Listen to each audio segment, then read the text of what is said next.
Welcome to Shadow Fable. Don't forget to subscribe, and remember, not every dream is a safe place to rest.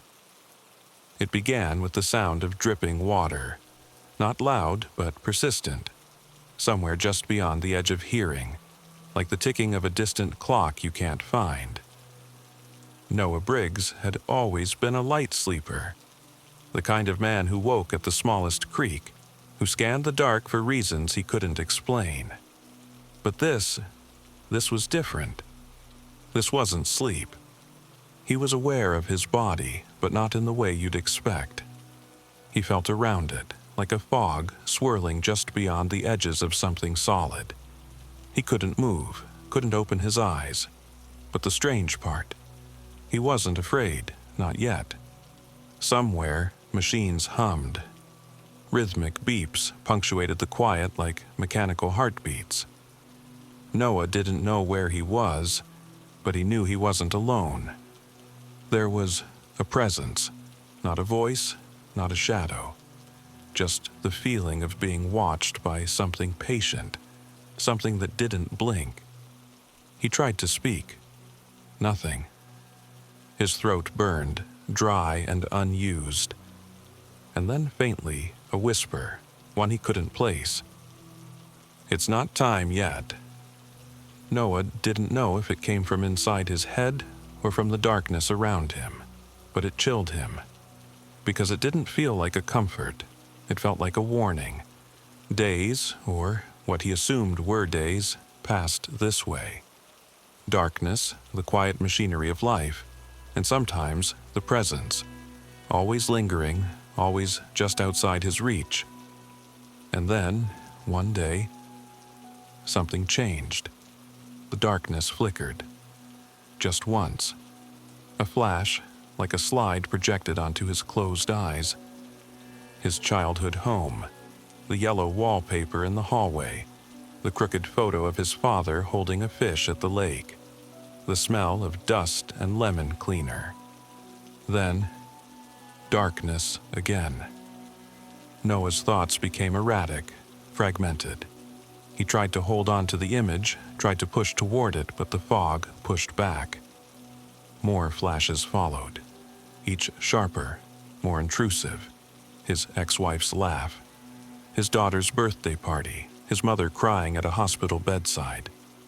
They weren't memories, they were intrusions, forced upon him. Slivers of glass pressed into his mind. The presence grew bolder, closer. He couldn't see it, but he could feel its breath. Not warm, not human, just there. And one night, as the memory of his daughter's 6th birthday faded, he heard the voice again. "You're close." The words were laced with something oily, like it enjoyed this. That night, he dreamed. But it wasn't a normal dream. It had structure. A hallway, white, endless. The floor polished, reflecting overhead fluorescence that didn't buzz. He walked, not because he wanted to, but because something compelled him forward. Each footstep echoed like thunder in the sterile quiet. Doors lined the hall, identical, each with a number. He stopped at 237. The door pulsed faintly, like it had a heartbeat. Inside, a hospital room. Himself, lying motionless. Tubes, beeping machines. A woman, his sister, sitting beside the bed, eyes swollen from crying. Then the door slammed shut behind him. A second door appeared, 402. This one opened to his childhood bedroom. The bed unmade. A stuffed rabbit on the floor. The scent of baby powder and fear. He heard breathing, deep, wrong. He turned. Nothing. But the rabbit was gone. He backed out slowly. The hallway had grown darker, narrower. He was being guided, but not by anything kind. Noah tried to stop, to scream, but his body obeyed something else. He passed more doors. Some showed faces he didn't remember. Others didn't open, but he heard things behind them. Whispers, laughter, scraping. And then, room 0. The door was larger, ancient. Wood, not metal. Carved with symbols he didn't recognize. No handle, just a keyhole. And somehow, Noah knew the key was him. His memories, his fears, his guilt. He stepped forward, and the door swallowed him. Noah fell, not through space but through thought. Memories spiraling, fears made flesh. He saw himself yelling at his daughter, slamming a door. Felt the guilt when she wouldn't speak to him for a week. He saw his father's funeral, the regret for things unsaid. He saw his own face reflected in a rearview mirror just before the screech of tires. And then nothing. Silence. Then a room, small, familiar. Noah sat across from himself. The other Noah was calm, smiling. "We've been waiting." Noah tried to speak, but his voice was gone. The other leaned forward. "You don't get to leave yet?" Suddenly, he understood.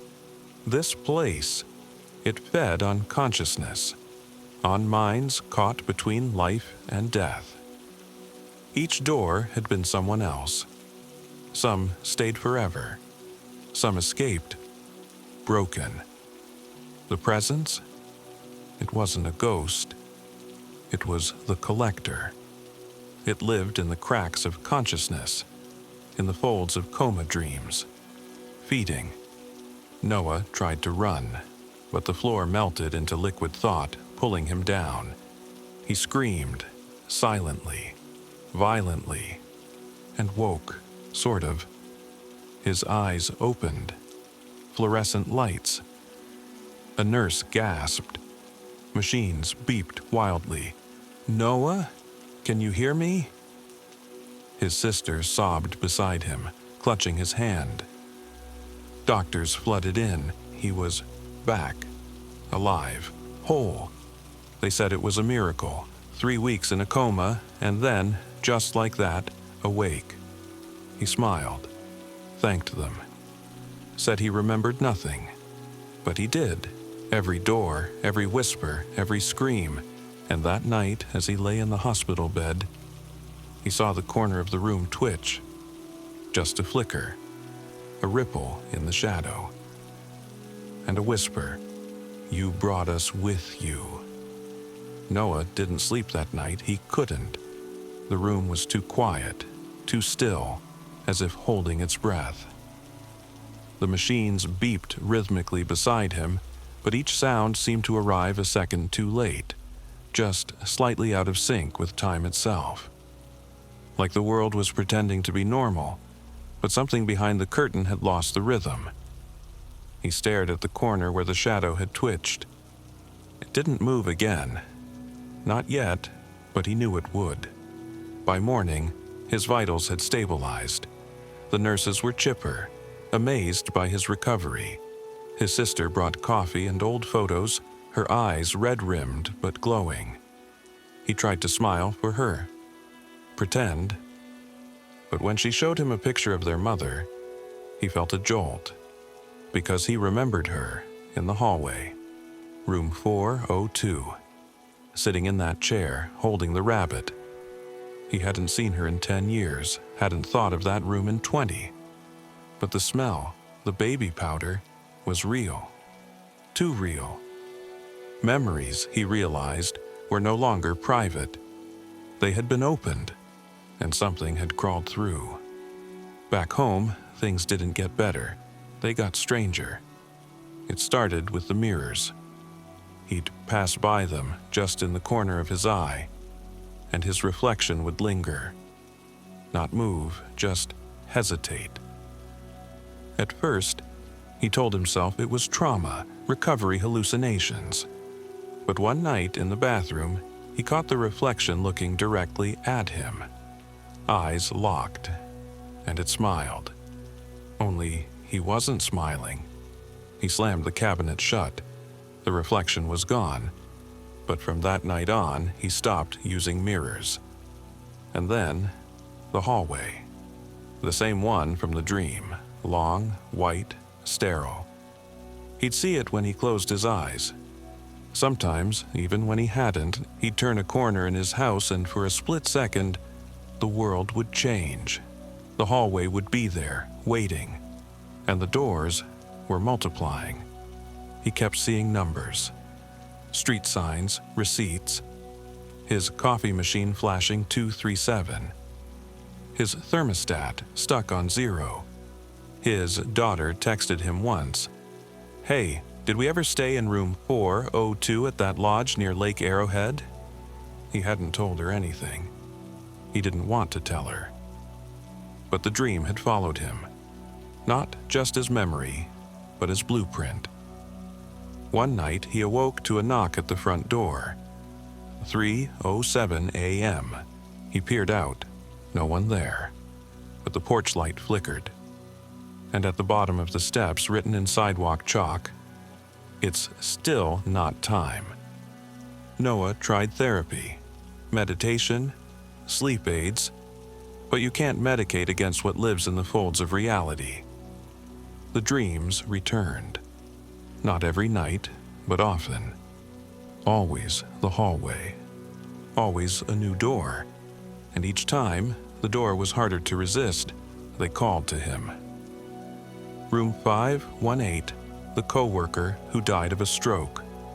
Room 211, the neighbor's child, gone in their sleep. Each door a mind that never came back. And behind each, something waited. Some begged, some screamed, some invited him in. He stopped answering his phone. He stopped leaving the house. Eventually, the lines blurred. He didn't know when he was awake or when he was walking the hallway again. And then, one morning, he found a key on his pillow, simple, rusted, attached, a tag, for when you're ready. That night, he sat on his bed for hours, key in hand. The hallway loomed in his mind, his personal purgatory, yes, but also a gate. He had a choice. Ignore it. Let it fade. Pretend. Or open room 0 again. Try to finish what had begun. The presence had said, "You don't get to leave yet." But what if leaving wasn't the end? What if this, all of this, was the test? He turned the key over in his hand. In the silence of 3:07 a.m., he walked to the mirror. This time, his reflection didn't flinch. It nodded and whispered, "Welcome back."